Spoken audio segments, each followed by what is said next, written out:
Awesome, awesome. Well, I'd love to get going. First and foremost, thank you for joining us tonight. Thank you for making the time in your very busy lives to be part of tonight's presentation. My name is Andrea. I'm with Juris Education. So today's webinar is called Navigating the 2025 Law School Admission Cycle. I cannot believe we're talking about this. I cannot believe we're that close to not only the next year, but the next admission cycle. I'm hopefully you guys are super excited about this. And I know we have a really jam-packed webinar tonight. Just a couple of housekeeping rules, so to speak. This webinar is recorded. Sherwood, very cool. Sorry, I'm reading all the fascinating cities and towns everyone's from. So as I was saying, this webinar is recorded and you will receive a recording in your inbox within a day or two. If by chance you need to pop out, don't worry, you'll definitely receive a parent and applicant, very cool. You'll receive a recording within a day or two. In terms of how long we're running this webinar, we're running it between 45 minutes and an hour. The majority of it will be a conversation. Tamar and Jesse sharing all their wonderful tips and tricks, and they'll be speaking about the 2025 admissions landscape, crafting a standout application, refining your application narrative. That'll be the majority of our presentation, but what we love to do is towards the end, leave some time for a Q&A. So throughout the course of the presentation, get all those questions in. This is definitely your time to pick Jesse's brain, pick Tamar's brain about this entire process. Now, who are we? Why Juris? Why are we positioned so well to speak about this topic? I see a couple of familiar names in here. To those who don't know who we are, and this is your first time joining us, thank you. Thank you. We're very honored and we're super excited to have you here. We believe in starting the law school application process as early as possible to build a strong, to ensure that students are building a strong profile that stands out. For sophomores, our pre-law advising and profile development focuses on enhancing resumes, transcripts, and meaningful experiences. We create personalized timelines for LSAT prep and applications, helping students identify key areas of interest and involvement to strengthen their candidacy. Our one-on-one LSAT tutoring uses diagnostic tests to assess strengths and weaknesses, building customized study plans that adapt as a student progresses. On average, students see a 12-point increase with our tutoring and our 60-hour program actually offers a 165 plus score guarantee. From crafting school lists to perfecting personal statements, we guide students through every stage of the application process. Our experts offer unlimited edits, ensuring your essays highlight your unique story and connect with the schools you apply to.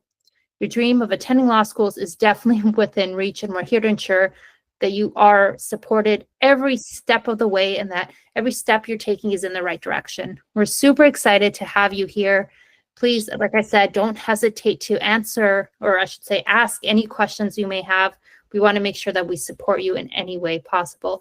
And hopefully by the end of this, you'd love to book a consultation and learn more about who we are. I'd love to pass it off to our panelists to introduce themselves. Sure. Hi, everyone. My name is Jesse. I graduated from the University of Southern California. I am currently an attorney based in New York. I've been helping with essay coaching for approximately 8 years now as a writing center consultant at Emory University, and then also as a graduate writing center consultant at USC.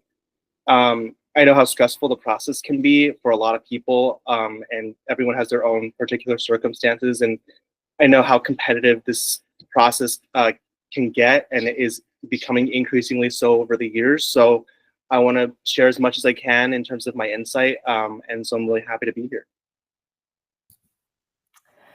Hi, I'm Tamar. I use she, her pronouns. I went to the University of Michigan for law school.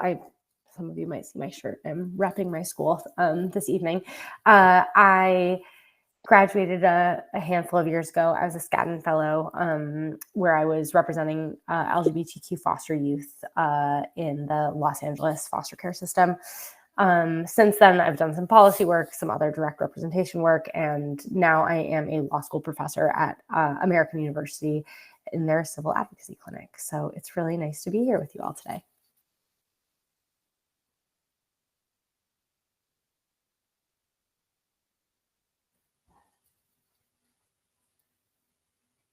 Jesse, do you want to get us started? Sure. All right, so let's talk about the law school application timelines. As you guys know, the earlier usually is the better in terms of strategizing. Usually the process begins pretty much in the spring, March through April. That's an ideal time to start with your school research.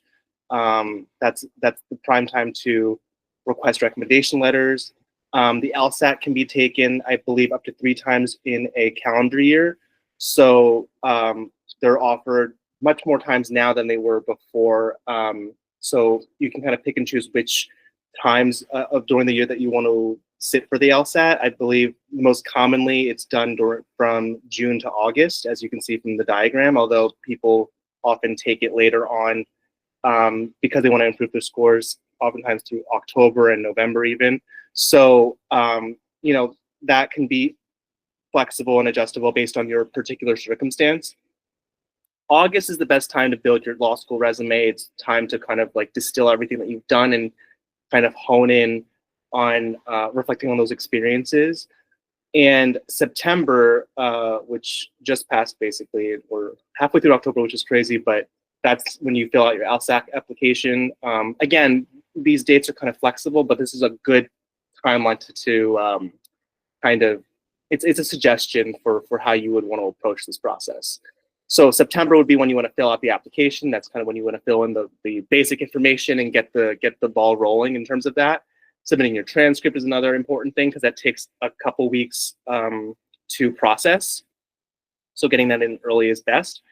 October, that's when kind of like, applications for early decision kind of open up and you want to start hitting the ground running with that. Some applications, early decisions are due like anywhere between October and December 1st usually.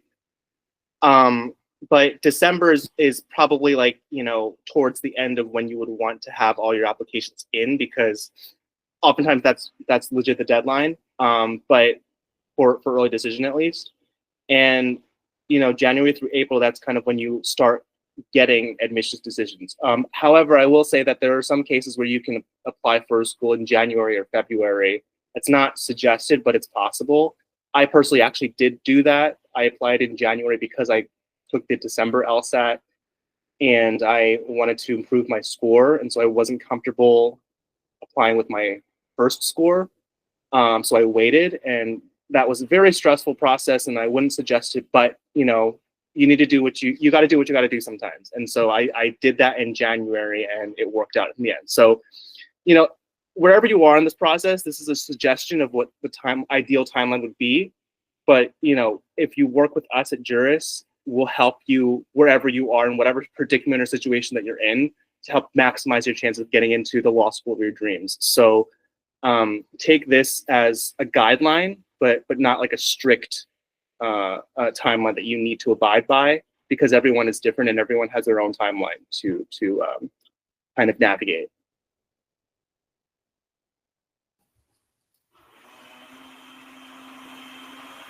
Okay, so I think Jesse and I can probably speak to this on both the personal kind of experience level, and also these are some of the stats that have been released really early from LSAC. But every year, because it's rolling admissions, which is maybe my least favorite thing about law school applications, but they are rolling.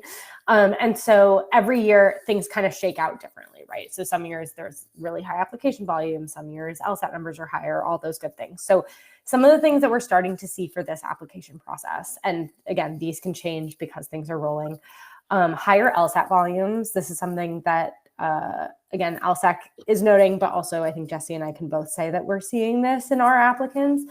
August, September, and October LSAT test takers increased by 13%, and November registration is up by 31%.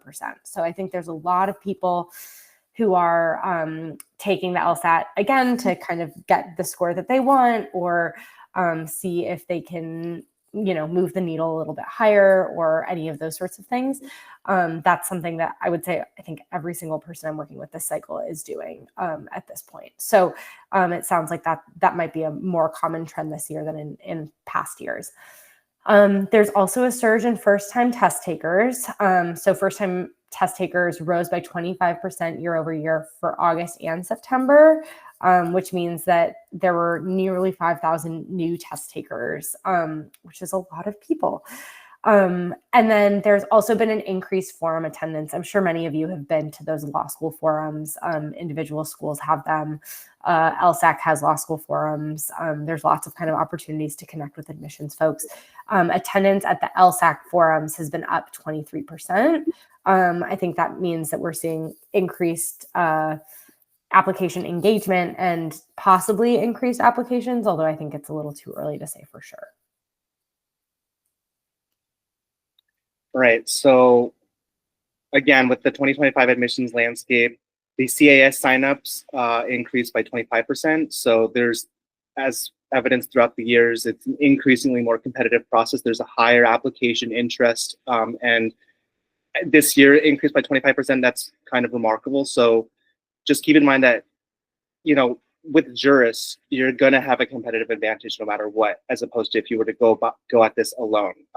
Personally, when I was going through CAS, is kind of hard to navigate, frankly, and without the insight of having a mentor, I definitely made a lot of mistakes, and it was a struggle. So it's only going to get harder from here on out. Early applicant surge, I think people are kind of understanding now the importance of early decision choices, which is basically, so the difference between early decision and early action is early decision means if you are admitted, you have to go to the school. And you know, if you renege, that's really bad. You can't do that. Early action means you can apply early and you'll get a decision earlier, but you're not bound by that decision. You can kind of pick and choose where else you want to go. You don't have to go, which means that early decision is going to be a mechanism that would make your application more competitive. The amount of competitiveness that it would allow you to have varies depending on the school and your particular circumstances. I would say that that's not going to outweigh any glaring defect in your application, such as like an incredibly low GPA or a very low LSAT score. But if you're on the cusp, you know, that's definitely something to consider. And it's always on a case-by-case basis, of course. So speak with your mentor at Juris about that to see if you're a good candidate for early decision. And it's not for everyone, because you may not know if you really want to go to the school and you want to keep your option open, but it's always there as a great kind of boost, depending on if you're a good fit for it. And then diversity growth, applicants of color increased by 33%, and first generation college students increased by 21% year over year. So these are important statistics because people are paying more attention to diversity, of course. You can submit diversity statements to supplement your application. And I think that those experiences, law schools are always looking for people who will add to the conversation, who will add to the discussion in the classroom, in a legal environment, looking for diversity of opinion. So when you are thinking about whether or not you want to write a diversity statement, I think, you know, look to ways in which your lived experience can add to the conversation, can contribute to the campus and contribute to the legal community in ways that, you know, the ordinary person may not be able to. And you might be surprised, especially if you speak with your mentor about, you know, your own background, maybe things that you think are really pedestrian are actually quite interesting for some people. So you never know. So it's always good to get a second opinion on that, because some people have a great experience. It's like they lived on a farm in you know, Kentucky or something. I've had students have that experience, and then they tell me about it and they're like, oh, that's not really like unique though. And I'm like, what are you talking about? That's very unique. You know, so speak with us about that, and that can be a very big asset for your application overall as well. Okay, so highlighting your strengths and experiences. There are lots of different ways, right, to highlight strengths and experiences. If you have had opportunities that demonstrate leadership and initiative, those are definitely ones that you want to highlight, right? So that can be highlighting it on your resume, making sure that the roles that you have are really, really clear, right? Talking about that some schools have kind of like small paragraphs that you write about the most important activity you've been involved in or something like that. Highlighting an activity where you've demonstrated leadership, that's a great opportunity for that. Some schools have kind of supplemental essays where you can talk about a meaningful experience you've had or something, you know, an organization or cause that you've contributed to. All of those things are great opportunities to talk about places where you demonstrate leadership and initiative. Maybe you started something at your school. Maybe you have, taken the lead on volunteering at a local organization, and you've been doing that for many years. You took the lead on a project for class, and since then it's grown into something even bigger, right? And it's continued, and you are now, the head project lead on that. Lots of different ways to demonstrate leadership, and you want to be highlighting those throughout your application as much as you can. You also want to showcase professional and academic achievements. Again, there are lots of ways to do this. Some people have kind of like an honors and awards section on their resume, and that makes sense. Some schools if you've had academic awards, they include that on transcripts. Some schools don't. Either way is okay. If there's another, some schools have, like I was saying before, that small box where it says like list any honors and awards that you've received. That's a place to make sure, do not be humble to the point where you don't include these things. You definitely want to highlight to the schools, these are the things that I've earned. These are the awards that I've been given. Make sure you include the date, make sure you include the full name. Those are all really important things. And if you don't have any kind of awards or honors, that's also okay. If you got something at an internship, right? You were designated like intern of the summer. That's something to highlight. If you were, if you've been a working professional and you got some award at work, or, are head of some committee or something like that, those are all things that you definitely want to be highlighting. Published papers are another one, if anyone has published any papers.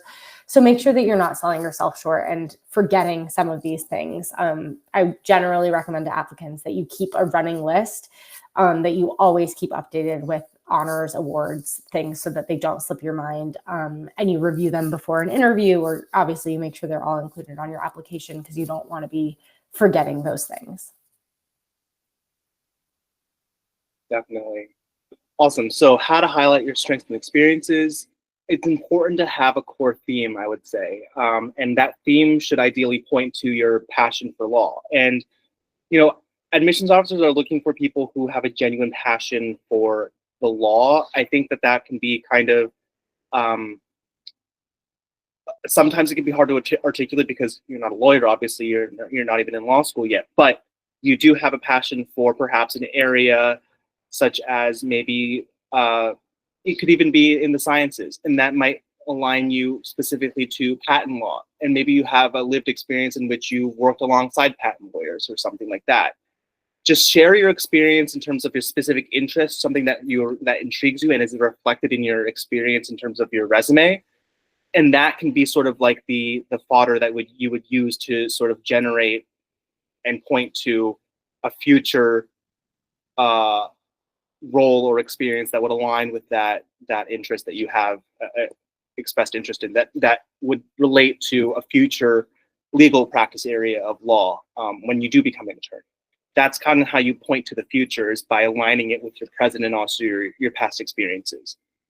The next thing you would want to do is tailor your application for each school. So research each school's specific values, missions, programs, and align your application to those aspects. I know a lot of students, when we first start consulting with them, they kind of like don't even know why they want to go to a particular school. And I would say, do your research, read the website, go to visit the schools, like understand exactly what they have to offer and why they may be unique to you, because that will literally, that's like the key to like setting yourself apart, is showing that you have a deeper understanding of what the school offers and why they're unique to you. Because if you just apply to the school just like they were any other school and you don't really make them feel special, they'll be like, why do you even want to come here? You know what I mean? Like, make sure that you tailor your application in such a way that it shows that you've done your research and shows that this school matches with your values, matches with what you want to do, and has a meaningful alignment with how you want to practice law in the future. So just make that apparent. It can be as simple as going to school and speaking to some professors or students, looking at what clinics are offered, things like that.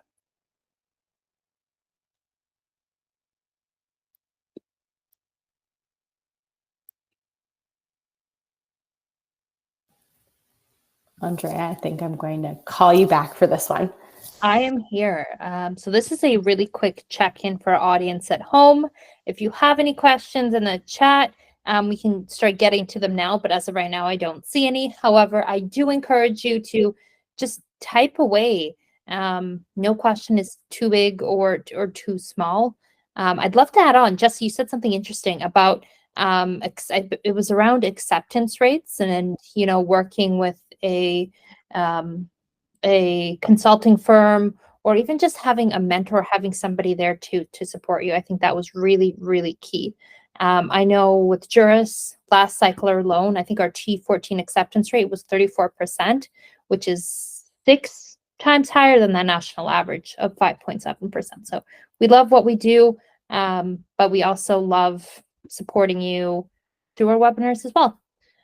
We have one question, so I think this is a really great time for you, Tamara, and you, Jesse, to answer it. When should you visit schools you're interested in?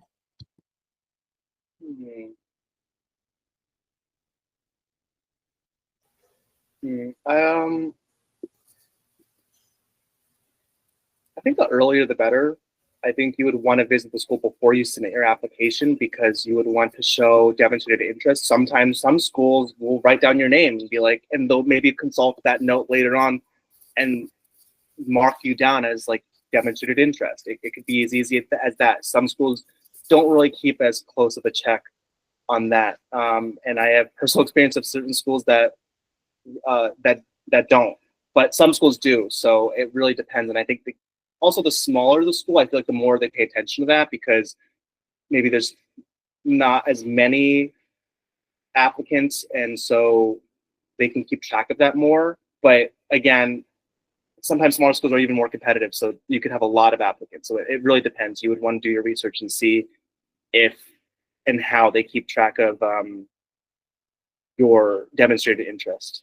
Shoot them emails, ask questions, talk to alumni. That's a good way as well. Yeah, I think I'd say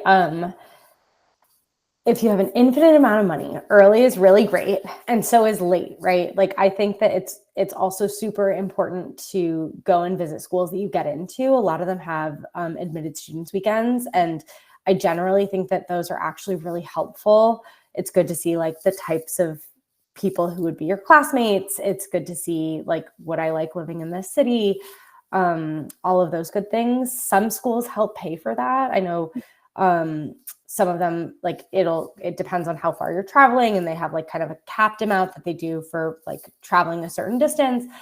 Some schools don't provide any assistance, and so it's on you to go to an admitted students weekend. But I think Jesse's right. Going early and then being able to talk about how you went early and what it felt like to be on campus and what you saw while you were there. And, you know, some schools let you sign up to sit in on class, and you can talk to professors, and you can grab students after class and be like, how do you like it here? What other schools did you apply to? What made you, decide to put your deposit down at this school versus other schools? Those are all important for you to know. And then also things that you get to highlight in your like YX law school statement. I think those stories can be really, really compelling. So if that's something you're able to do, I think that's great. If not, I totally get that it's not feasible for everyone for work schedules or financial reasons.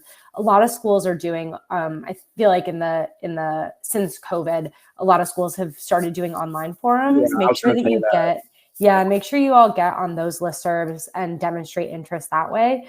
And even if you do have the financial means to visit, right, it's still great to get FaceTime and go to those panels, go to those forums, meet the admissions officers, make yourself known, demonstrate your interest. Nothing bad can come from that. Awesome. We have a ton of other questions in the chat, but I think we'll continue on in the presentation and get back to these during our Q&A. Really great questions, everyone. Cool. So moving right along, refining your application narrative. So I think this goes really nicely with what Jesse was saying before. It's helpful to have kind of an application theme. I often have students or clients come up with kind of like one sentence of like, when the application reader, that the admissions reader is done reading your application file, what is the takeaway thing, message, story, theme that you want them to be able to like cling on to, right? What's that thing that you're trying to get them to understand about you? Crafting a compelling personal statement is one of the key places you do that, right? It's one of the only places where you're really like almost like talking to the admissions officer. Your resume is, of course, telling them a lot about you. Your letters of rec are obviously telling them a lot about you. Your addendum might be telling them a lot about you, but really your personal statement is a moment to shine where you are letting them into the way that you think, the way that you reflect on things, what your values are, what characteristics and traits are important to you and that you can demonstrate through storytelling. So excellent writing is key, but also really, I would say a lot of it is really good storytelling. And it's hard writing. I know lots of people struggle with this because it's just beaten out of us that we don't write like this for school, right? Like you write objectively and you write about other things and you never use like first person pronouns. And this is totally flipping that on its head. But once you kind of work through that difficulty, I do really think that getting a good, compelling personal statement can totally make or break an application, and can, especially if your numbers are, like right on the edge or something like that, it totally tips the scales for you if you can craft that really compelling narrative.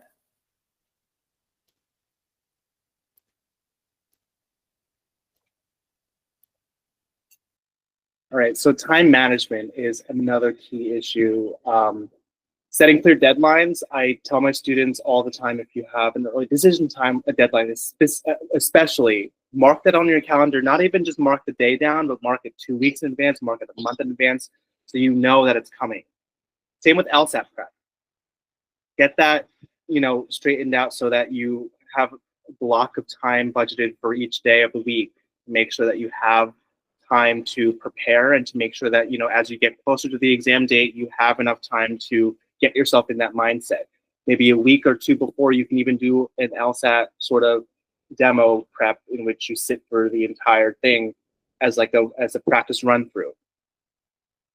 Then again, tailoring your applications to each school specifically is an important tool to demonstrate your particularized interest. So research the requirements, customize your application to meet each school's specific requirements and preferences.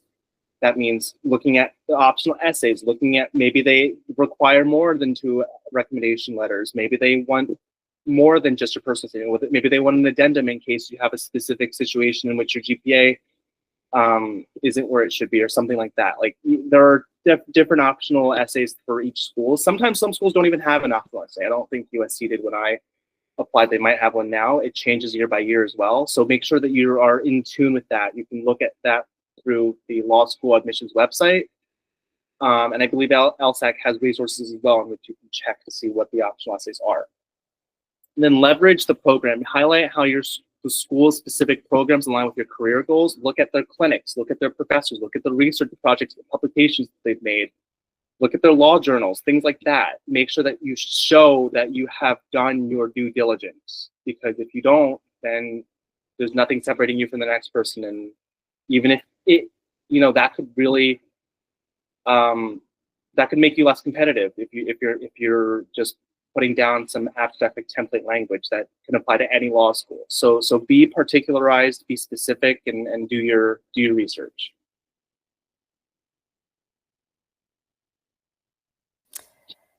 So more for a strong application strategy, right? So prioritizing applications. Focus on your strongest materials. You want to prioritize the components like the personal statement, like your letters of recommendation, that can really impact your admissions decision. And that is going to be dependent on each individual person, right? Like you're going to know what your strongest point is. Is your strongest point your letters of recommendation? Is your strongest point your writing and therefore your personal statement and your supplemental essays? Is your strongest point your resume, right? Like you really want to make sure that you understand what your best piece is and kind of what the weakest link is. You want to polish each section. This is truly for everything. You do not want to have any typos. You do not want to have any grammatical errors. You really don't want even like a punctuation mark astray. You don't want, like, everything needs to be totally in line. Lawyers, as many of you also probably are very type A, and we see when there is like an extra space between things, right? Like I was just reading an essay and I was like, oh, there's an extra space between that period and the beginning of that sentence compared to all other sentences in this essay. And those are things that admissions officers are also going to notice, right? A lot of admissions officers are lawyers and had been practicing before, well before they were admissions officers, and they might still be practicing, right? And so you don't want them to be focusing on the extra space you put after a period instead of focusing on your essay. Managing multiple applications. I assume that this is all of you. I don't really ever recommend that you have only one application that you are worrying about, because that means you only applied to one law school, and that would make me very anxious. So you want to track your deadlines. Jesse was saying this before, right? You want to be like, every school kind of does its own thing. This is part of why rolling admissions is like so frustrating to me. They all set their own deadlines. Some of them are close, some of them are not close, right? Some of them are December, some of them are January, some of them go through, I think the latest I saw last year went through May, which was quite late. You need to make sure that you're keeping track of those deadlines. And on top of that, not just for yourself, but for your letters of rec, have to be on top of them to make sure that they get their things in, right? Because your application is generally not considered complete until they get their pieces done too.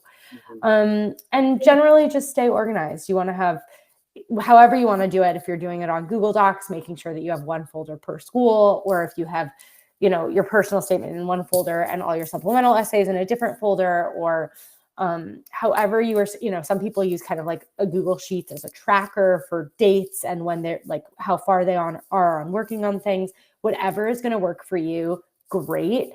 But I do generally recommend that you find some system for yourself, because there's too many kind of moving pieces to track it all without some system.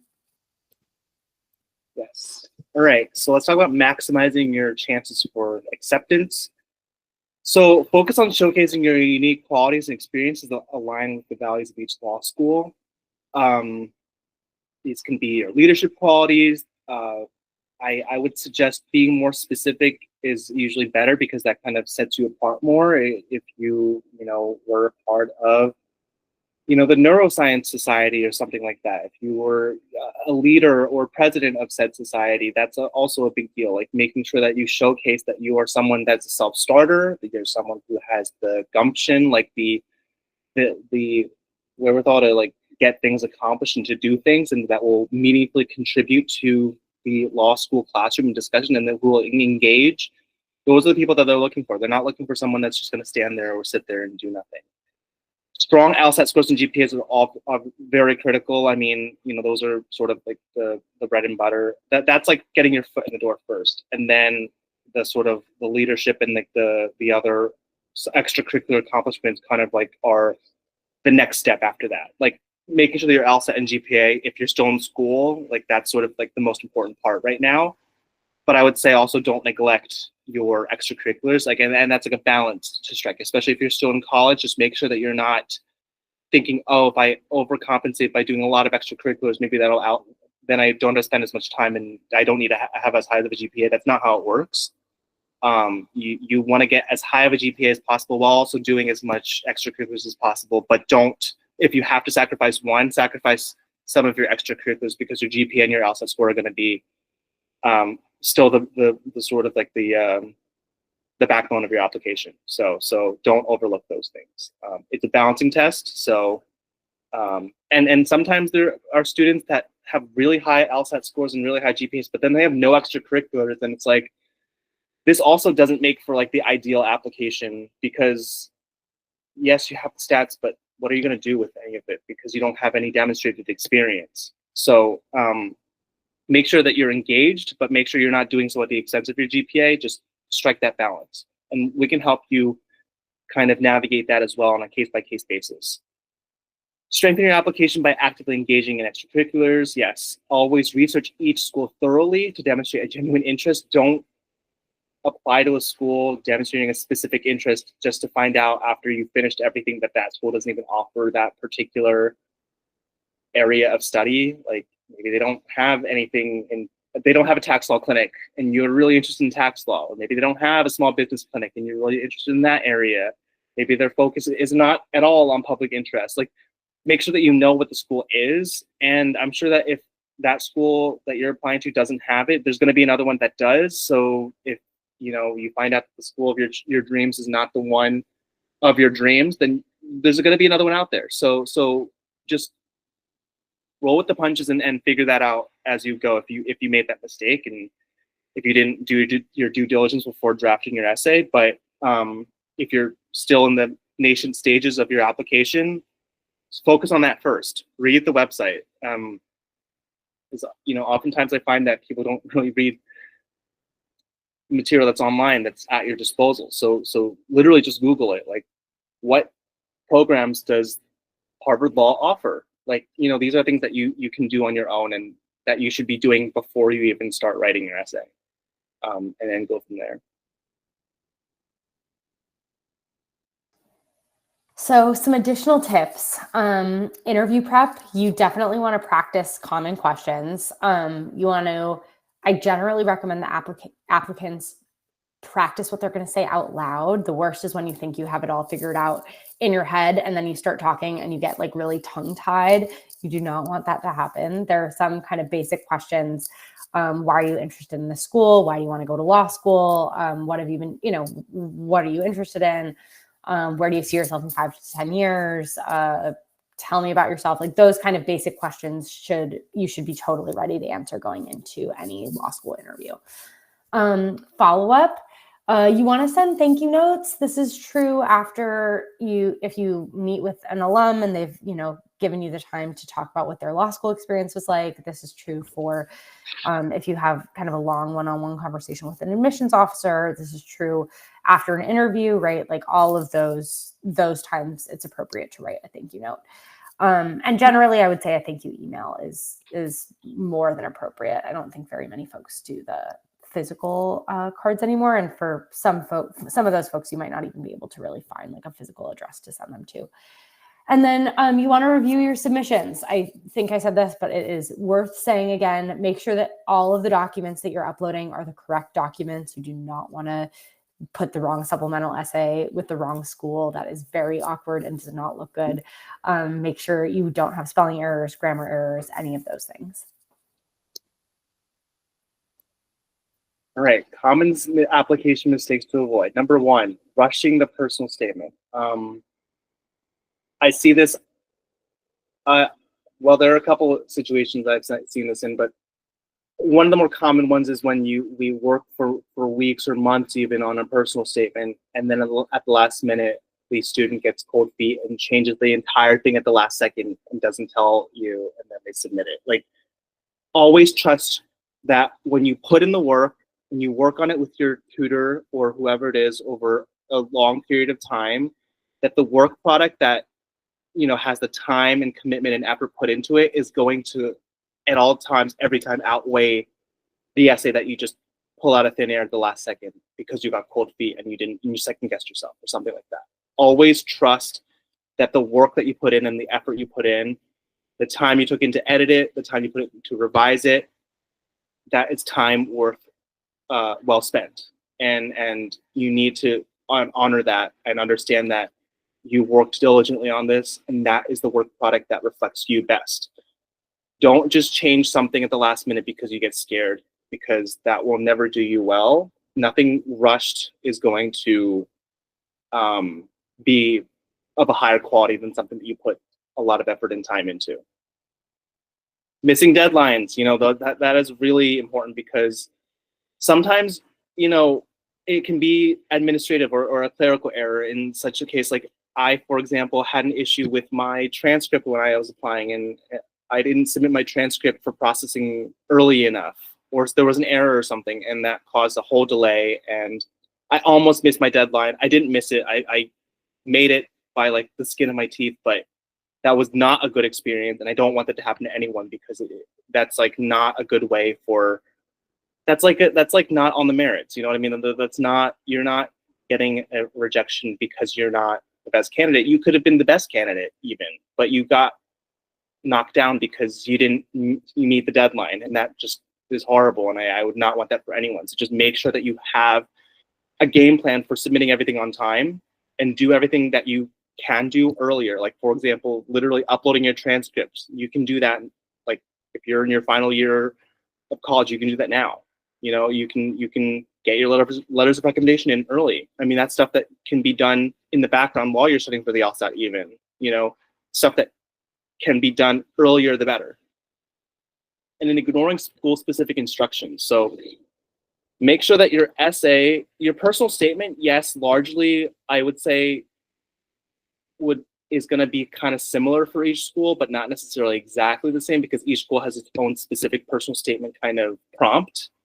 Oftentimes, the prompts are very similar, such that you can kind of use the same language and same essay, but I would always tailor it at least a little bit to suggest or point to the specific school, because you, again, want to make sure that the school that you're applying to knows that you have demonstrated specific interest in them. That goes to,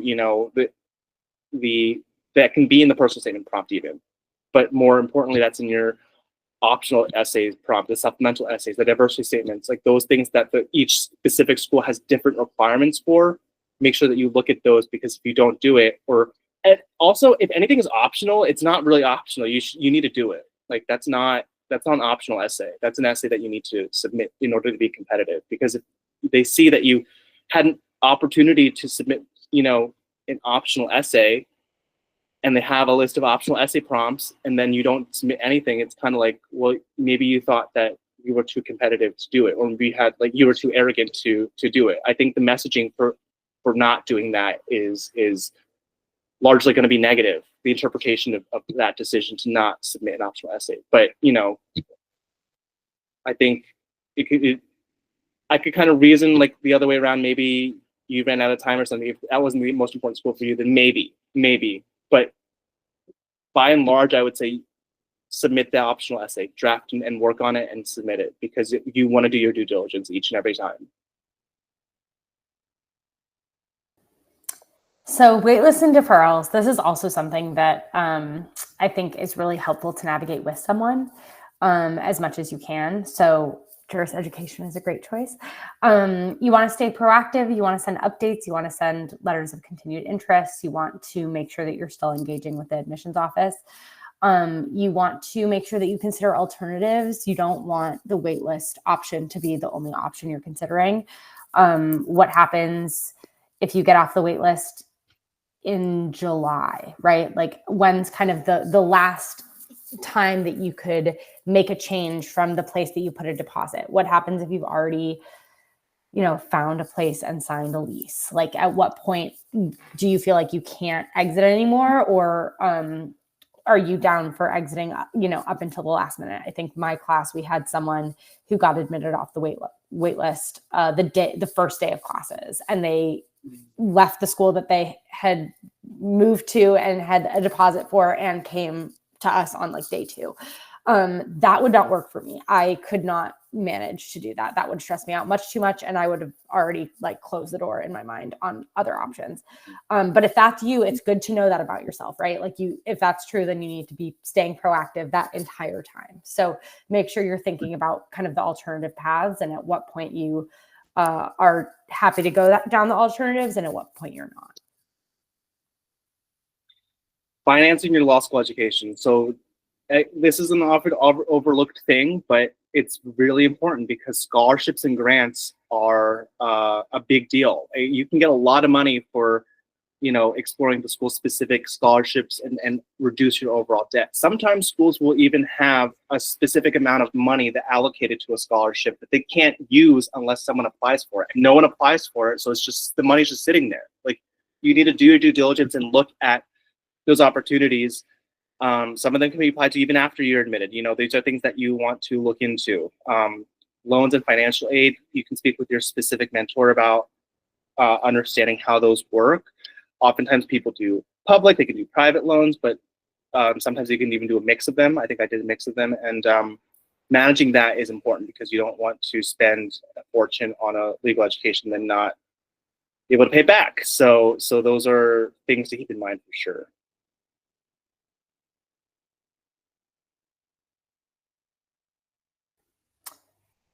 Okay, so leveraging your network. This is something that is something that I did when I was applying to law schools. I reached out to all of my contacts to see who had gone where and what they recommended and what schools they thought would be a good fit and all of those things. Seek mentorship, reach out to old professors, old mentors, old advisors. If you had like a law school advisor, if you were in a like pre-law professional fraternity or sorority or any of those things, those are times to reach out to people. And honestly, most people are really willing to take a second to chat and want to talk to you about what they wish they had known if they were in your shoes. So be gracious, right? Like be super thankful that they are spending time doing that. But generally, I do find that people are happy to do that. Use alumni networks. If you all went to a school that has a strong alumni network, you should utilize it as much as you can. If someone went to your undergrad, but a law school that you're interested in, that's a great way to kind of build a bridge, connect with those folks, hear about their experiences. Those can be really, really helpful. And then you can also name drop all of those people in your YX essay, supplemental essays, which is lovely. So preparing for your first year of law school, understand that your 1L year is, there are a lot of nicknames for 1L year, but it's not known to be a pleasant time. So be ready for a rigorous academic schedule. If you worked for a bit, I would say you probably are at a little bit of a competitive advantage because you would just treat law school like you would a job. It's 9 to 5. Like you would really just put in the hours and the work. If you're a KJD in the sense that you go straight from undergrad to law school like I did, I kind of didn't have a concept of how rigorous it was going to be. Like I was studying still like I was studying in college, like not necessarily pulling all-nighters, but just like studying haphazardly and not really having like a strict game plan. You need to be like, hitting the ground running and knowing how to outline, knowing how to do, how to pace yourself really. It's not something you can cram for. Law school is not something it's all about just getting the material down and plugging through it each and every day and making sure that you are pacing yourself so you don't burn out. And frankly, I don't really function that way in general. I have learned to much better because I've survived law school and become an attorney now, but that's never really been my like bread and butter. I've always been someone that kind of like, puts in 110%. And then I have a period of like where I'm like kind of tired and I take a little bit of a breather and then I power through again. And now I've learned to kind of like be more consistent across the board. So just be prepared because this is like a environment where people who are like more consistent and not as like haphazard with their studying habits are going to be the ones that kind of excel more, I would say. So be mindful of that. And that kind of goes to the next thing, develop time management skills. Like people with time management skills, people who have had jobs before, people who have, worked as a project managers, worked in consulting, worked in environments that may have helped them cultivate like a strict, more discipline in that area of time management. Those are the people who are going to do really well their first year, I would say. Build a support system. Make friends in law school. Study with them. It's always best. Like one of my, I wasn't during law school, but when I was studying for the bar, I actually signed up for a one-on-one tutor, and I got another classmate of mine also on board with said tutor. I think he also found the tutor in the same platform, whatever. But we studied with that tutor like every day for like 6 weeks, and even when we weren't in the tutoring session, we would study like just on Zoom and just like study silently together, like as a Zoom study session. Like that type of support system can do wonders for you and can keep you accountable and keep you on track to performing well. Because sometimes studying alone and going at it alone can be very isolating, and sometimes you can really burn out more easily than if you would have someone to kind of share that pain and stress with in a morbid way. Misery loves company, but in a more positive way. I think it's better to have someone to help you power through a tough time than to go at it alone. So develop that support network. Explore study resources. Look at tools, different study guides. The E&E is an important one that I remember distinctly, and those tools can also help you with the bar as well. So your first year is really just going to be like what's going to be on the bar exam. So keep pay close attention and keep those study aids with you throughout law school.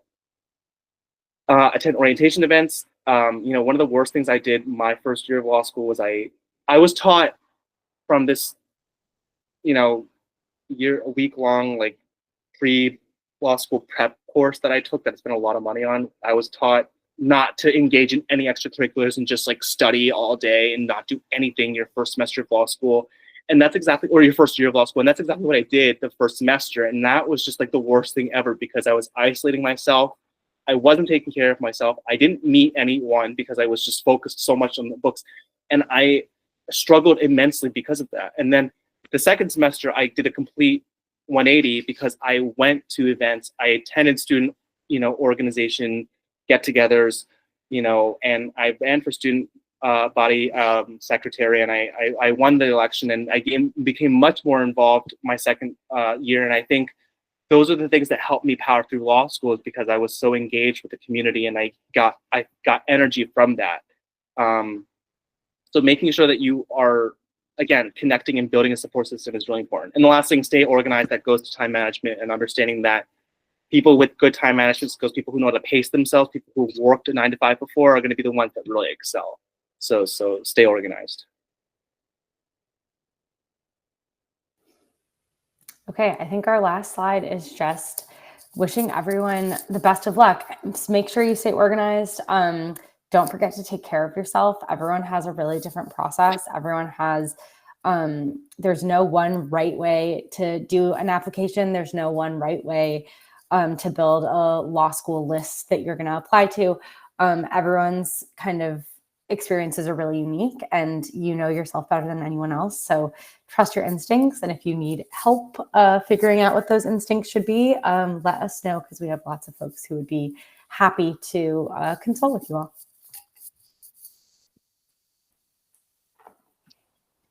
Now, before we go on to the Q&A, I know we're a little bit over time, so I think we will try to get to as many questions as possible. We would love your feedback. It's just a quick free survey. We'd love to hear from you, whether that be about what we did really well on this webinar, or areas of improvement, or what you'd like for future webinars. No pressure, but we'd absolutely love to hear from you. So in terms of Q&A, we have a ton. We're going to try and work through as much as possible. We have about 5 minutes left. So if by chance your question does not get answered, we definitely recommend booking a free consultation where you'll be able to speak to an admissions counselor, or I should say an admissions expert, to help you kind of go through your thoughts.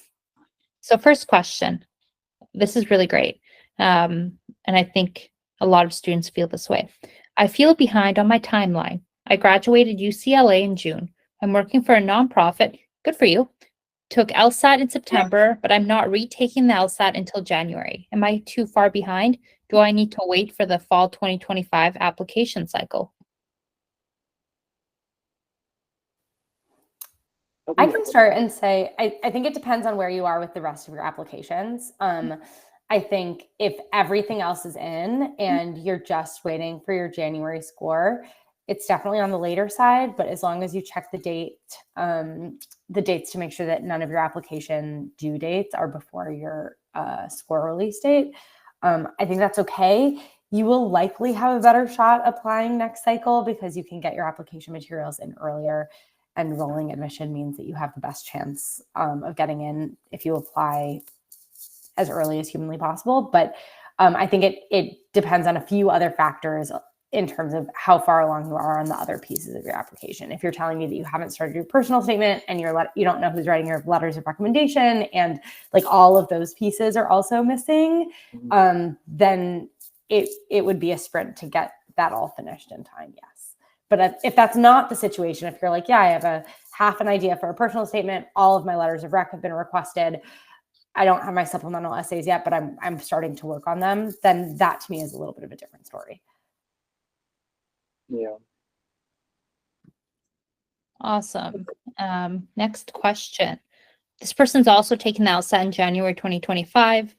They're also wondering if they're too late. No, I don't think you're too late. Again, I think I would just defer to what Tamar just said about the other aspects of your application. Like if they are all great, then and good to go, then you're probably in a good place. Um, that said, you're not really guaranteed to have a better LSAT score by January, so it may behoove you to apply with your current score, depending on what schools you're looking into and depending on how competitive you are for the schools that are within your reach.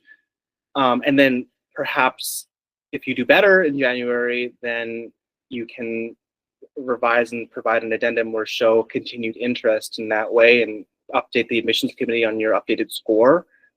And I think there is some merit in certain cases where if you apply and this cycle, for example, and you don't have the strongest application, the fact that you applied and then maybe you get a much better score the next round of LSAT, but maybe you just don't want to, maybe you don't get in this time around, you can reapply the next cycle and to the same school, and they'll have your file and your information on file, and that'll have, you'll have demonstrated your clear interest in the school by virtue of having applied before. But also make sure that your application is good, so you don't have, show them that you really put in a good faith effort to apply and to be a competitive candidate. So don't just like BS an application just to get it out there so that they will see that you applied before. But just try your best, and then if you aren't in a rush to get into law school, apply again the next cycle, and you'll have that much more of like a boost per se for that specific school, assuming that you do better on the LSAT and have a strengthened application the second time around. Awesome. So we have a couple of minutes left, so hopefully we can get through 2 questions or so. For someone with more work experience, I graduated undergrad 11 years ago. Is there any sort of consideration given for a lower GPA if paired with strong work history, or is it just case-by-case basis? I think the more you are out of school, I think GPA is going to unfortunately matter regardless, but I think the more you're out of school, the less important it becomes. And then also if you went to grad school, like you got an MA in something or an MS in something, that GPA also counts to an extent. It may not count as much as the undergrad, but it'll help to provide additional context, and you definitely will submit your transcript for that as well with your JD application. So again, I think if you're 11 years out, I think that that's the value and the weight of your GPA is going to be, it's going to look a lot different from someone who just graduated from undergrad. So I don't know, Tamara, do you want to add to that? No, nothing to add. I think that's right. Awesome. One last question. When is the best time to engage the team when considering applying in the 2025 cycle? And is a year enough time to bolster an application with publications, etc.? etc. And they say thank you. Well, thanks. Yeah, a year's enough time. A 2025 cycle, that's this cycle though, isn't it? Because you're applying for fall 2025. So right now, are you saying you're just starting now? Is that what the question was sort of asking?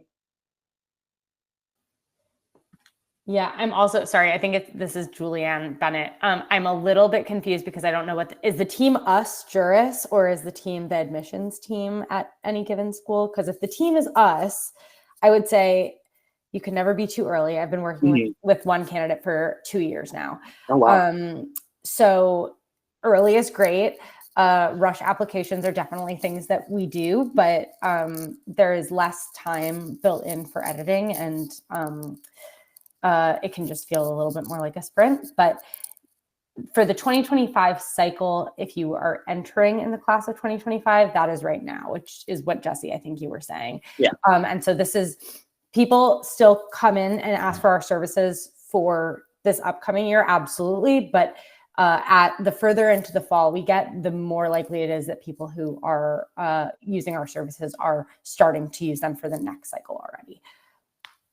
And I'd love to just hop back in here and just say that she said, yes, team is you and it's for next year. I echo what Jesse and Tamar said, but of course, we work really hard with our students to ensure that they get into their top schools. I'm super confident that we can make anything happen. again, recommend booking that free consultation. And awesome. Thanks, Tamar. Yes, absolutely. We have a wonderful team who's really willing and ready to work with you in any sense possible. But I think this is a really great time to wrap up tonight's webinar. I just want to thank you, Tamar. Thank you, Jesse, once again, for all your valuable insights into the 2025 law school admission cycle. Thank you to the audience at home. I know we have a ton more questions. I'm so sorry we weren't able to answer them, but we will follow up with an email. So hopefully I'll be able to provide additional support via those emails. For example, there was a question asking about the length of different essays. We'll make sure we support you with that. So again, thanks everyone, and I hope everyone has a wonderful night, and we'll see you on our next webinar.